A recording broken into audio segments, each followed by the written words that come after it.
You know, when you conjure up the image of a heavily armed military force, especially a brotherhood of genetically engineered super soldiers operating on a galactic scale, there is a very specific archetype that comes to mind. Oh, absolutely. I mean, you picture the physical domination immediately. Right. You see the massive ceramic plated armor, you hear the roar of explosive ammunition. Yeah, the entire conceptual framework of these warriors is typically built around the ultimate, well, the unquestioning application of brute force. Exactly. They are designed to be the apex predators of a hostile universe, and they're defined almost exclusively by the territory they hold or, the enemies they crush.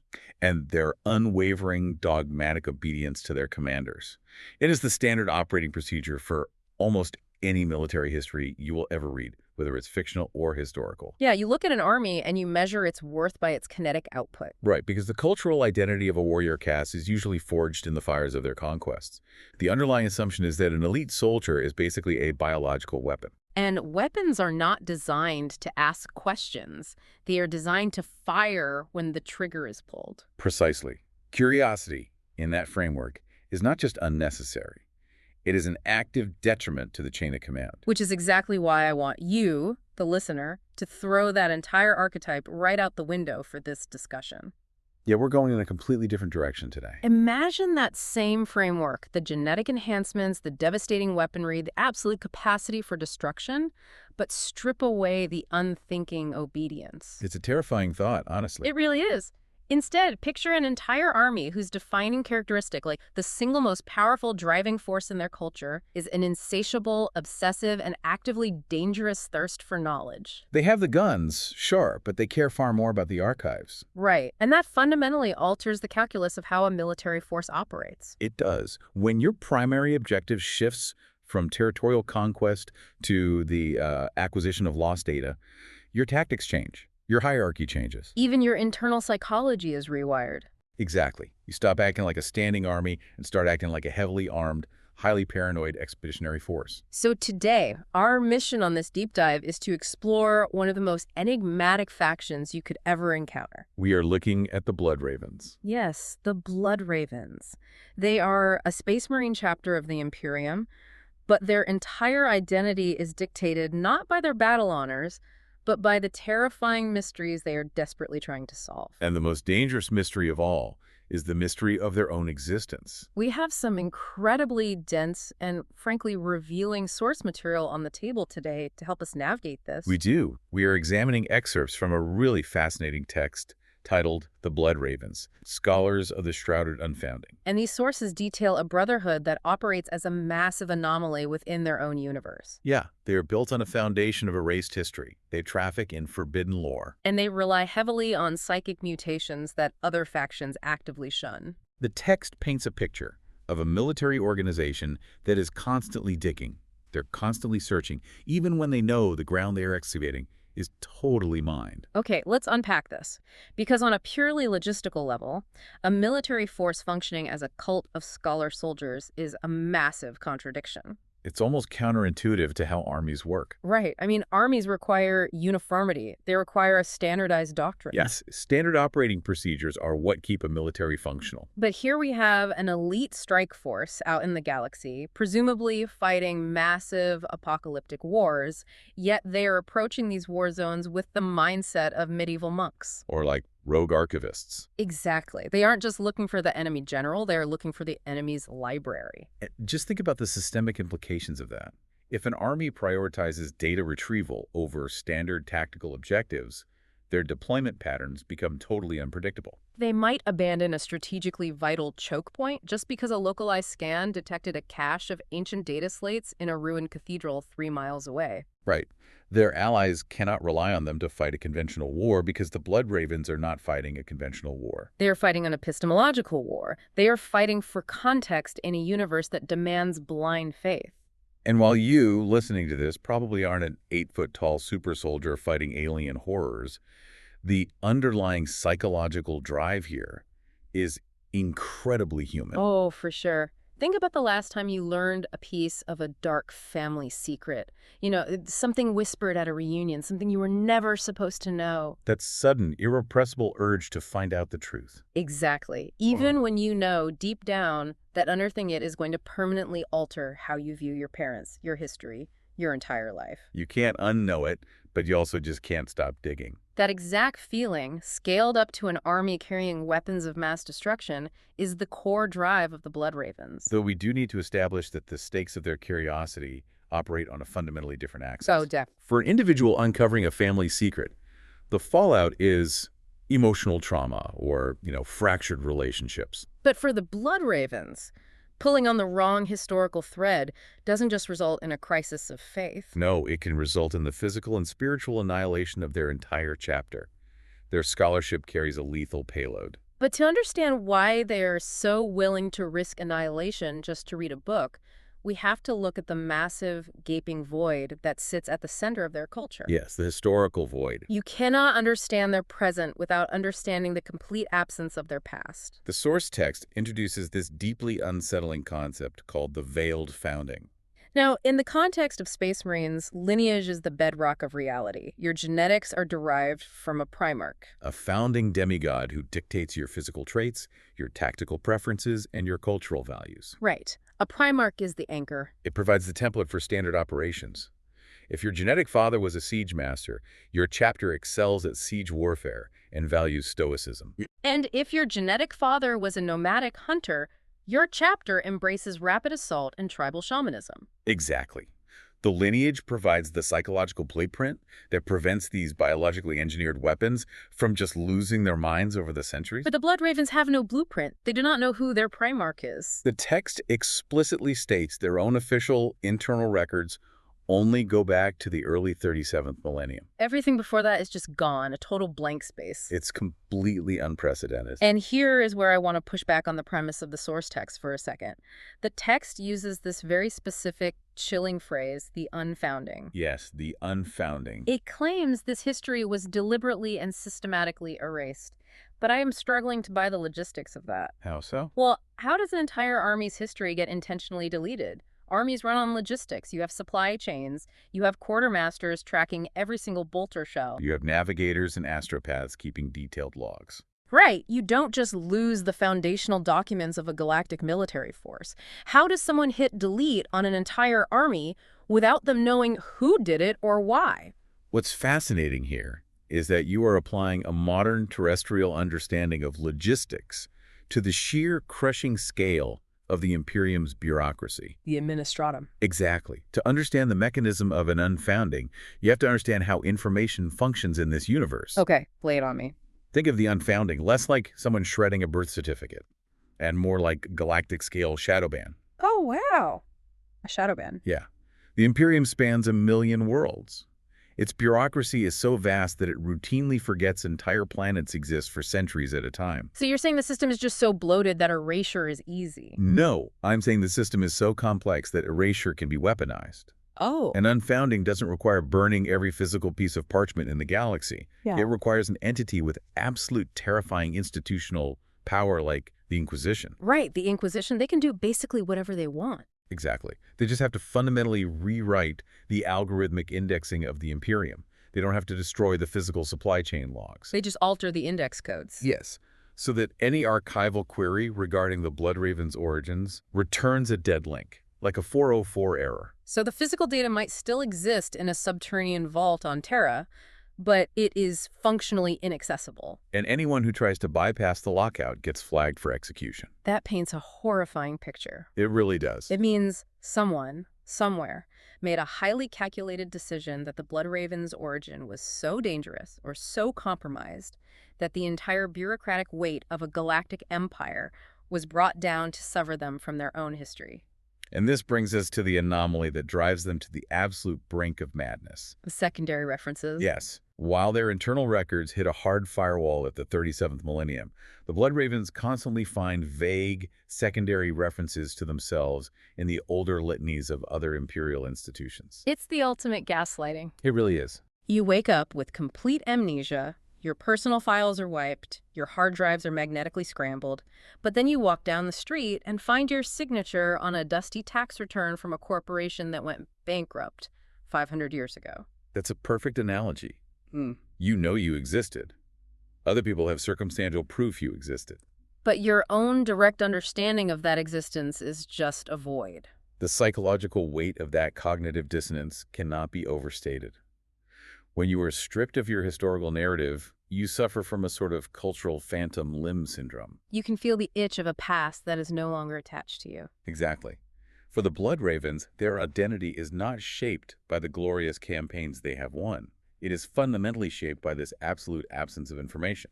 Every battle they fight is colored by a desperate need to find a mirror that will actually show them their true reflection. Rather than the blank slate the Imperium forced upon them. But knowing you've been erased creates a dangerous vacuum. Nature abhors a vacuum. And so does a military hierarchy. When you have no founding father, no primarch to look up to, and no ancient heroes to venerate, an organization will inevitably invent one to survive. And for the Blood Ravens, that sheer desperation birthed the legend of a figure they revere above all others. Azariah Vidya. The text calls him the Great Father. The emergence of Azariah Vidya is the fulcrum point on which the entire modern chapter pivots. Right. The source material details a campaign in the Gothic sector against the forces of chaos. And the text does not mince words. It describes this campaign as catastrophic. But we need to define what fighting chaos actually entails for you listening, because it explains the mechanism of their tactical failure. Right, this isn't just fighting a rival nation-state with different colored uniforms. Precisely. Chaos forces are not just military combatants. They are the physical manifestation of a metaphysical corruption. When you fight chaos, you are fighting an enemy that actively breaks the laws of physics. They weaponize hallucinations and corrupt the psychological fortitude of your troops. Standard tactical doctrines, like establishing a firing line, securing high ground, managing supply lines, they often just collapse. Because the enemy can literally materialize out of thin air or drive your front line to madness with a psychic scream. And during this absolute meat grinder in the Gothic sector, the Blood Ravens command structure completely collapses. The text notes that both the chapter master, the supreme military commander, and the master of sanctity, their spiritual leader, are killed in action. This is the equivalent of a nation losing its president, its top military generals, and its highest religious figure on the exact same afternoon. The chapter is pushed to the absolute brink of total annihilation. It is a complete decapitation of their traditional leadership framework. And into this terrifying void steps Azariah Vidya. He takes command, rallies the broken remnants of the chapter, and somehow manages to pull them back from the abyss to secure a victory. But the crucial detail, the anomaly that rewired the chapter forever, is Vidya's rank. Right. He was not a traditional line officer. He was not the captain of the first company. Azariah Vidya was a librarian. Which, in the nomenclature of this universe, means something very specific. I want to make sure we aren't picturing a guy with glasses shushing people in a study hall. Far from it. Librarians are the psychic scholars of a Space Marine chapter. They are individuals who harbor a genetic mutation that allows them to tap into the warp, the parallel dimension of pure psychic energy, and wield it as a weapon. They can project localized lightning, read minds, or erect kinetic barriers. But traditionally, in almost every other chapter, librarians are treated with deep suspicion. Oh yeah. They are viewed as necessary evils, kept on a very tight leash. Utilized as localized artillery or specialized lore keepers, they are advisors, not rulers. But because Vidya saves them when the conventional commanders fail, the Blood Ravens completely flip the organizational chart. They elevate the role of the librarian to a position of supreme authority. It's like taking your IT department and the archivists, who you normally keep in a basement, handing them the nuclear launch codes, and making them the absolute rulers of the military. It is a permanent, institutionalized restructuring based on a traumatic lesson. In their darkest hour in the Gothic sector, when ceramic armor and bolter fire proved entirely insufficient against the metaphysical horror of chaos, psychic insight and the application of deep esoteric knowledge were the only mechanisms that allowed them to survive. They learned that against an enemy that breaks reality, knowledge of the esoteric is a superior weapon to brute force. And I find it so incredibly telling how the source text itself handles this history. Oh, the meta detail. Yes, There is a fascinating meta detail right in the middle of this document. We're reading through the history of Vidya, the restructuring, the focus on hidden knowledge, and right after a heading that reads a Blood Raven's testimony, the text just stops. It cuts off entirely. There is a massive, deliberate blank space on the page before the next section begins. It is a striking editorial choice by the compiler of these records. It's more than striking. I mean, it's practically a thesis statement hidden in the formatting. We are reading a document about an army entirely defined by missing records, a galactic shadow ban, and erased history. And the document itself features a missing testimony at the exact moment we expect a primary source to speak. The text mimics the reality of the Blood Ravens. You reach for the truth, you pull back the curtain, and all you find is silence. The silence is the point. The absence of the testimony reinforces the mechanism of their isolation. Every time they think they have a stable historical foothold, the ground just gives way. But if we synthesize the concrete history we do have about Azariah Vidya, we see how the Gothic sector fundamentally altered their operating procedures. They did not just change their leadership, they changed their relationship to space and territory. Which brings us to the operational reality of the chapter today. Right, because you would assume that an army of scholar monks, led by psychic librarians, would want to build the most impenetrable fortress imaginable. You would expect a massive subterranean citadel on a heavily fortified mountain where they can hoard their books, conduct their research, and protect their fragile history behind a mile of concrete. But they don't do that at all. They have no home. None. The sources describe the Blood Ravens as a fleet-based chapter. They do not maintain a traditional planetary fiefdom. Their entire center of operations, their command structure, and their recruiting apparatus are housed entirely on a massive void ship, a battle barge named the Omnis Arcanum. And deep inside this heavily armed interstellar dreadnought lies the Librarium Sanctorum, the central vault of all their gathered knowledge. But this nomadic existence wasn't always their choice. No, it wasn't. The text details a catastrophic event in the 40th millennium where their physical homeworld, a planet named Aurelia, was completely swallowed by a warp storm. We must clarify the mechanics of a warp storm for you to understand the magnitude of this loss. The warp is not just space weather. It is the dimension of pure psychic energy and chaotic emotion that exists beneath the skin of reality. A warp storm occurs when the barrier between the physical universe and this psychic dimension breaks down. It is a localized apocalypse where reality itself dissolves. The planet isn't just destroyed in a physical sense, it is dragged into a metaphysical hellscape. Here's where it gets really interesting, because the thematic symmetry is just too perfect. Oh, absolutely. Think about the Omnis Arcanum. It is a heavily fortified, flying library of Alexandria, navigating through the cold, hostile vacuum of space. That's an incredible image. But wait, I have to challenge the logic of this for a second. If your entire culture is based on recovering lost history, isn't putting your entire archive on a single spaceship an incredibly stupid tactical decision? How do you figure? Well, you're putting all your historical eggs in one highly explosive basket.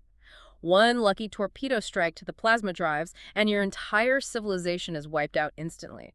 Why not hide the library on a dead moon? I'd push back on that assessment by looking at the nature of the enemy they are fighting. Okay, fair enough. If you build a static fortress on a dead moon, you are fixing your position in a galaxy filled with enemies who possess overwhelming orbital firepower. Ah, right.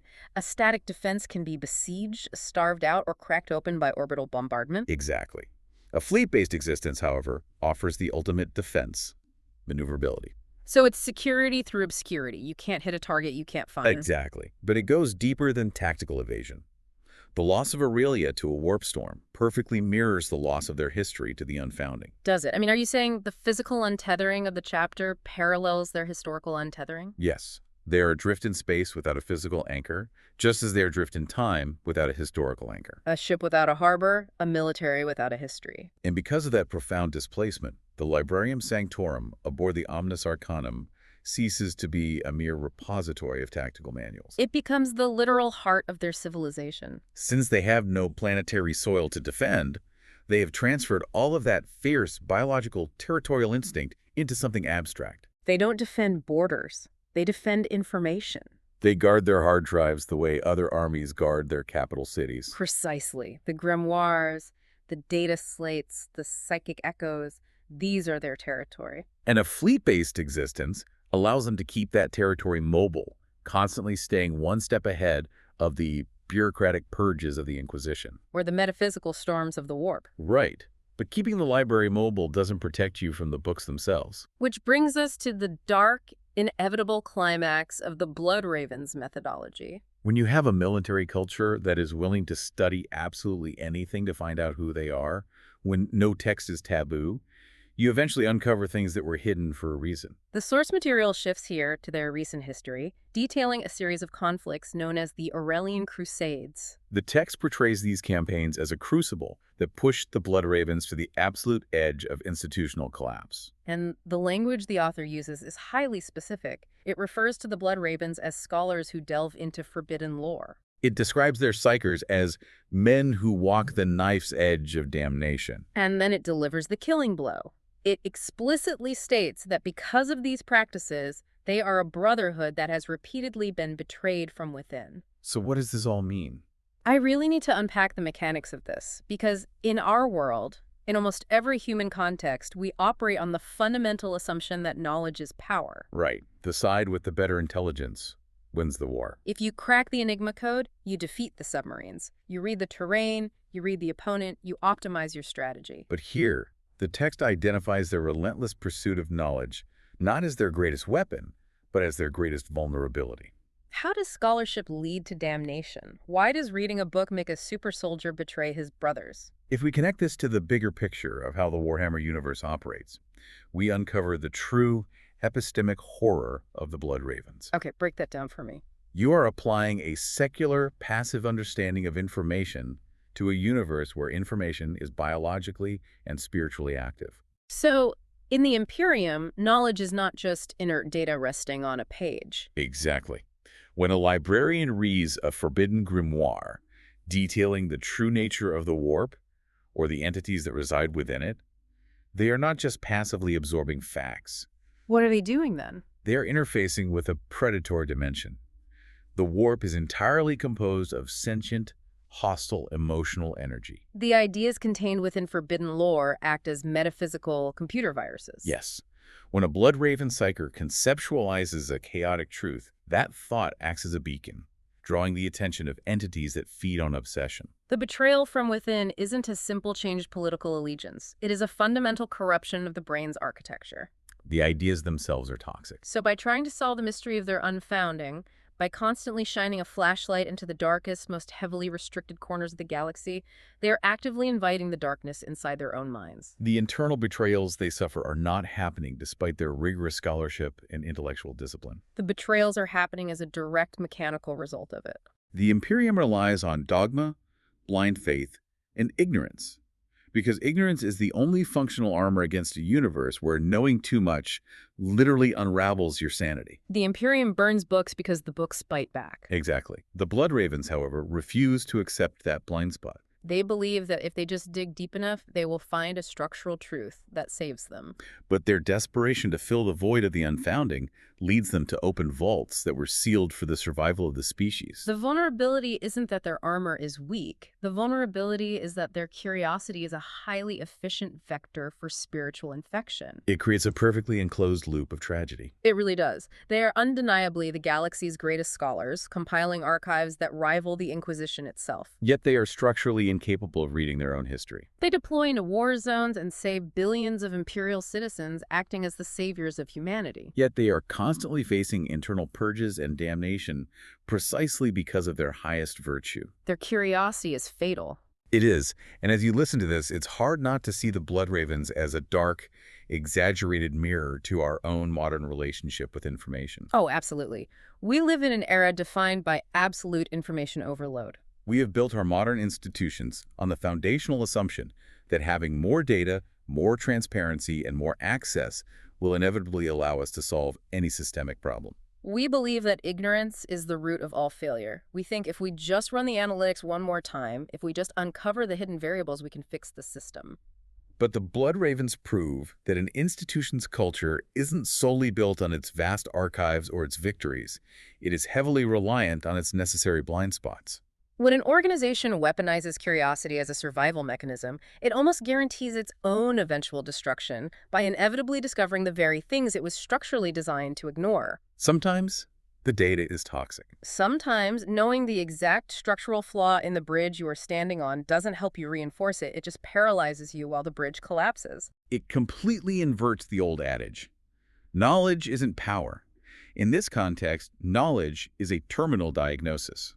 And that leaves us with an incredible lingering dilemma that I want you, the listener, to really mull over long after this deep dive ends. The source text concludes with a very specific, chilling philosophy held by some within the chapter. The truth is often far more terrifying than the most terrible lie. A profoundly heavy burden for a culture of scholars to carry. So think about the ultimate endgame for the Blood Ravens. Imagine they finally succeed. Imagine they break through the galactic shadow band, they bypass the Inquisition's firewalls, and they uncover the ultimate truth of their unfounding. What if they find out exactly who erased them and why? And what if that truth reveals a genetic flaw or a historical betrayal so fundamentally horrifying that it would mentally and spiritually break the entire chapter? If finding the answer means the instantaneous destruction of everything they have built, is it nobler for the scholar soldiers to keep searching for that truth, no matter the apocalyptic cost? Or is it finally time to stop digging, permanently close the archives, and embrace the safety of the terrible lie? I guess it depends on how much you really want to know what's hiding in your own DNA.